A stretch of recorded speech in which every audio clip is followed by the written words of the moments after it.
QSH ayat 14 adalah kalimat kosmik yang sederhana, tapi menghantam pusat kesadaran. Sesungguhnya aku ini Allah. Tidak ada Tuhan selain aku. Maka sembahlah aku dan dirikanlah syalat untuk mengingatku. Dalam kacamata tasawuf tadabur kalbu, ayat ini bukan sekadar perintah ritual. Ia adalah pernyataan identitas wujud yang sekaligus menjadi peta jalan. Ma'rifatullah, jalan mengenal Allah melalui penyucian jiwa, tazkiyatun nafs. Pertama, inan, anal, kesaksian wujud syahadat kalbu. Bagi Imam Junaid al-Baghdadi, tauhid sejati bukan hanya di lidah, tapi terjadi di kalbu ketika selain Allah runtuh. Kalimat sesungguhnya aku ini Allah bukan informasi baru, melainkan penyingkapan kasif. Di tahap awal, manusia berkata, aku menyembah Allah. Di tahap marifat, kalbu menyaksikan tiada yang hadir selain Allah. Ini bukan hulul atau penyatuan. Fisik Junaid sangat tegas, menjaga akidah melainkan fana alego, lenyapnya klaim diri di hadapan keagungannya. Kedua, an, tazkiyatun nafs, pembersihan berhala halus. Imam Al-Ghazali mengingatkan bahwa ilah tidak selalu patung. Ia bisa berupa ego, nafsu, jabatan, ilmu yang dibanggakan, bahkan amal yang dikagumi. Marifatullah menuntut pembersihan berhala batin. Selama kalbu masih bersandar pada selain Allah, ayat ini belum hidup di dalam diri. Disinilah tazkiyatun nafs bekerja. Membersihkan niat, meluruskan cinta, dan menanggalkan keakuan. Ketiga, Verburden, ibadah sebagai jalan penyaksian. Dalam tasawuf, ibadah bukan tujuan akhir, tapi kendaraan kesadaran. Junaid menyebutnya Diyah al-Kah, ibadah yang murni tanpa pamrih surga dan tanpa takut neraka, hanya karena Allah layak disembah. Al-Ghazali menambahkan, ibadah yang kosong dari kehadiran kalbu adalah tubuh tanpa ruh. Maka ma'rifatullah menuntut ibadah yang hidup, bukan sekadar sah. Quatro akin alat zikr, salat sebagai mesin di zikir eksistensial. Syalat dalam tafsir tasawuf adalah mir'aj batin, bukan sekadar gerak, tapi penataan ulang kesadaran. Di zikir di sini bukan hanya lafaz, tapi kehadiran penuh, berdiri dengan sadar akan kebesaran, ruku dengan tunduknya ego, sujud dengan luluhnya keakuan. Saat salat benar-benar li zikir, maka yang mengingat bukan lagi lisan, melainkan kalbu yang terjaga. 5. Hakikat marifatullah dalam ayat ini. Menurut Junaidian Al-Ghazali, inti ayat ini adalah marifatullah lahir ketika Allah dikenal sebagai satu-satunya realitas. Selainnya gugur dari pusat kalbu. Ibadah menjadi ekspresi cinta. Salat menjadi ruang perjumpaan batin. Bukan Allah yang jauh lalu dicari, tetapi kalbu yang dibersihkan agar mampu menyaksikan yang selalu hadir. Penutup tadabur. QSH 14 mengajarkan bahwa ma'rifatullah bukan hasil berpikir keras, tapi buah dari jiwa yang disucikan. Ketika nafs mereda, ingatan kepada Allah menguat, dan ibadah menjadi jujur, maka pengenalan itu terjadi dengan sendirinya, bukan lewat suara langit, melainkan lewat heningnya kalbu. QSNN-Z T ayat 24 berbunyi singkat, keras, dan berbahaya bagi ego. Akulah Tuhanmu yang paling tinggi. Kalimat ini diucapkan Fir'aun. Dalam tasawuf, ia bukan sekadar tokoh sejarah, melainkan cermin batin manusia ketika nafs mencapai puncak keangkuhan. Dengan pendekatan tadabur kalbu dan tazkiyatun nafs ala Imam Junaid al-Baghdadi dan Imam Al-Ghazali, ayat ini justru menjadi pelajaran paling tajam tentang apa yang bukan ma'rifatullah dan mengapa manusia gagal mengenal Allah. 1. Firaun sebagai simbol nafsu yang menjadi Tuhan. Imam Al-Ghazali menjelaskan bahwa musuh terbesar manusia bukan dunia luar, melainkan nafs yang tidak disucikan. Ketika nafs merasa paling benar, paling berkuasa, paling tahu, maka ia diam-diam mengucapkan kalimat Firaun di dalam batin. Akulah pusat segalanya. Inilah syirik batin. lebih halus daripada menyembah berhala, karena pelakunya sering merasa sedang berada di jalan yang benar. Tuh, perspektif Imam Junaid. Lawan tauhid adalah klaim diri. Junaid al-Baghdadi menegaskan, tauhid adalah memisahkan yang qadim dari yang hadis. Fir'aun gagal karena menyatukan dirinya dengan sifat ketuhanan. Ia mengklaim ketinggian, padahal hakikat manusia adalah kehambaan. Dalam tasawuf, setiap klaim, aku adalah hijab. Semakin tinggi klaim diri, semakin tebal tabir marifatullah. Fir'aun bukan sekadar berkata, salah ia menjadikan dirinya pusat wujud. 3. Tadabar kalbu. Fir'aun kecil di dalam diri. Ayat ini menantang pembaca untuk bertanya pada kalbu, di mana aku merasa paling tinggi, di mana aku menolak kebenaran karena merasa lebih tahu, di mana aku sulit tunduk. Disitulah Fir'aun batin bersembunyi. Al-Ghazali menyebut tahap ini sebagai penyakit keber, hafe kesombongan halus, yang sering menyamar sebagai kepercayaan diri, kepandaian, bahkan kesalehan. 4. Tazkiyatun nafs.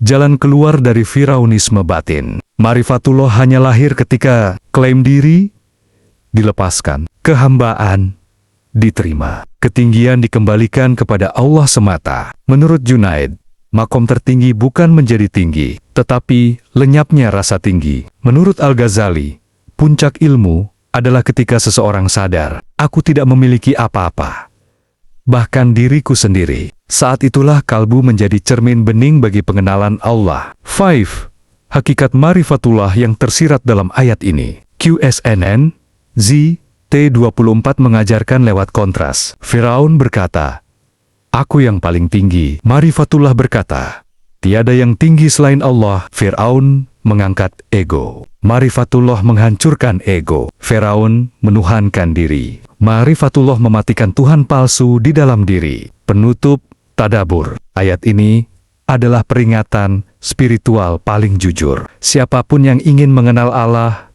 harus lebih dulu menurunkan dirinya. Selama kalbu masih ingin di atas, ia tidak akan pernah sujud. Dan selama masih ada aku yang paling, maka dia yang maha tinggi belum benar-benar dikenal. Disitulah tasawuf bekerja mengembalikannya ke tempat asal, sebagai hamba. Ungkapan yang sering disebut sebagai hadis qudsi, man arofa nafsahu faqad arofa robahu. Barang siapa mengenal dirinya, maka ia telah mengenal Tuhannya. Dalam tasawuf, ia diperlakukan hikmah maknawi yang selaras dengan Al-Quran dan pengalaman batin para arif. Kita membacanya sebagai klaim kesadaran. Sekarang, kita masuk ke maknanya lewat tadabur kalbu dan tazkiyatun nafs ala Imam Junaid al-Baghdadi dan Imam Al-Ghazali. 1. Mengenal diri, mengagungkan diri. Dalam tasawuf, mengenal diri bukan berarti mempelajari kehebatan diri. Justru kebalikannya. Imam Junaid al-Baghdadi memahami mengenal diri sebagai menyadari kefakiran eksistensial, melihat ketergantungan total pada Allah. Runtuhnya klaim aku memiliki. Ketika seseorang benar-benar mengenal dirinya, ia sampai pada kesimpulan batin, aku tidak berdiri dengan diriku sendiri. Di titik ini, ego mulai retak. Dan retaknya ego adalah pintu makrifat. Al-Ghazali, diri sebagai cermin, bukan sumber cahaya. Imam Al-Ghazali menjelaskan bahwa manusia memiliki dua lapisan. Diri, lahir jasad, peran sosial, pencapaian, diri batin kalbu, ruh, kesadaran. Mengenal diri secara batin berarti menyadari bahwa ilmu kita terbatas, kehendak kita rapuh, hidup kita dipinjamkan. Saat itu, kalbu melihat bahwa segala kesempurnaan yang tampak pada diri bukan berasal dari diri. Seperti cermin yang memantulkan cahaya, cermin itu tidak menciptakan terang. Maka, mengenal diri dengan jujur secara otomatis menunjuk kepada Allah sebagai sumber. Sri, tadabur kalbu. Dari aku ke dia. Dalam pengalaman batin para sufi, prosesnya sering begini. Mula-mula aku merasa, lalu aku menyadari. Akhirnya aku lenyap dalam kesadaran akan dia. Junaid menyebut tahap ini sebagai fana, nafs, lenyapnya dominasi ego. Bukan hilangnya manusia. Saat aku tidak lagi menjadi pusat, maka Allah tampil sebagai realitas utama. bukan sekadar konsep teologisis. Itulah ma'rifatullah. Bukan mengetahui tentang Allah, tapi mengenal dengan kehadiran batin. 4. Tazkiyatun nafs, membersihkan hijab pengenalan. Hadis ini tidak bekerja tanpa penyucian jiwa. Nafsu yang kotor membuat mengenal diri berubah menjadi narsisme spiritual. Al-Ghazali memperingatkan, ilmu tanpa tazkiyah melahirkan kesombongan. Ibadah tanpa keikhlasan melahirkan penipuan diri. Maka tazkiyatun nafs, membersihkan. Cinta diri berlebihan, rasa paling benar, kelekatan pada citra diri. Saat hijab ini tersingkap, pengenalan diri menjadi jalan lurus menuju pengenalan Allah. 5. Hakikat ma'rifatullah dalam ungkapan ini, makna terdalamnya bukan kenali dirimu, maka kamu menjadi Tuhan, tetapi kenali dirimu sebagai makhluk, maka kamu akan mengenal Tuhan sebagai yang Maha Ada. Semakin dalam seseorang mengenal keterbatasannya, semakin nyata kehadiran yang tak terbatas. Penutup tadabur. Ungkapan ini adalah cermin spiritual. Ketika diri dikenal sebagai lemah, fana, dan bergantung, maka Allah dikenal sebagai kuat, baka, dan maha menghidupkan. QSALN M ayat 32 berbicara pelan, tapi pesannya mengikis fondasi dunia yang kita banggakan. Kehidupan dunia ini tidak lain hanyalah permainan dan senda gurau. Sedangkan negeri akhirat itu lebih baik bagi orang-orang yang bertakwa. Tidakkah kalian berakal? Dalam tasawuf, tadabur kalbu, ayat ini bukan ajakan membenci dunia, melainkan membangunkan kesadaran. Jangan tertipu oleh panggung, lupa pada realitas. 1. Dunia sebagai permainan.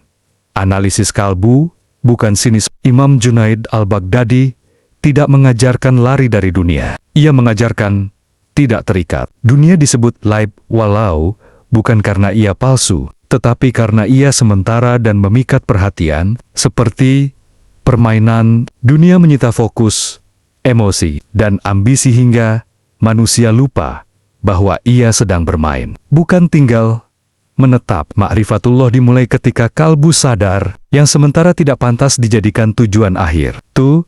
Perspektif Al-Ghazali, tipuan yang disukai nafsu. Imam Al-Ghazali menulis panjang tentang tipuan halus yang membuat manusia merasa aman di dunia. Harta, ilmu, status, bahkan amal bisa menjadi hiburan ego. Masalahnya bukan dunia, melainkan cinta berlebihan pada dunia. Ad-duni, nafsu yang tidak disucikan, menjadikan dunia sebagai pusat makna, sehingga Allah tersingkir ke pinggir kesadaran. Disinilah tazkiyatun nafs bekerja, meluruskan cinta agar dunia kembali menjadi alat, bukan tujuan. Sri. Akhirat lebih baik, bukan jarak waktu, tapi tingkatan kesadaran. Dalam tasawuf, akhirat tidak hanya dipahami sebagai nanti setelah mati, tetapi sebagai dimensi kesadaran. Kalbu yang bertakwa hidup di dunia, namun terhubung pada yang abadi. Junaid menyebut keadaan ini sebagai all you are ma all, hadir bersama Allah, meski tubuh masih bekerja di pasar. Ma'rifatullah berarti hidup di dunia tanpa tenggelam di dalamnya. 4. Tidakkah kalian berakal? Akal yang disinari kalbu. Pertanyaan penutup ayat ini bukan sindiran intelektual, tetapi panggilan kesadaran. Akal tanpa kalbu mudah terseret permainan. Akal yang disucikan mampu melihat hierarki nilai. Mana yang sementara, mana yang kekal. Al-Ghazali menegaskan, akal sejati adalah yang membimbing jiwa menuju Allah, bukan sekadar menghitung keuntungan dunia. 5. Hakikat ma'rifatullah dalam QSALN M32.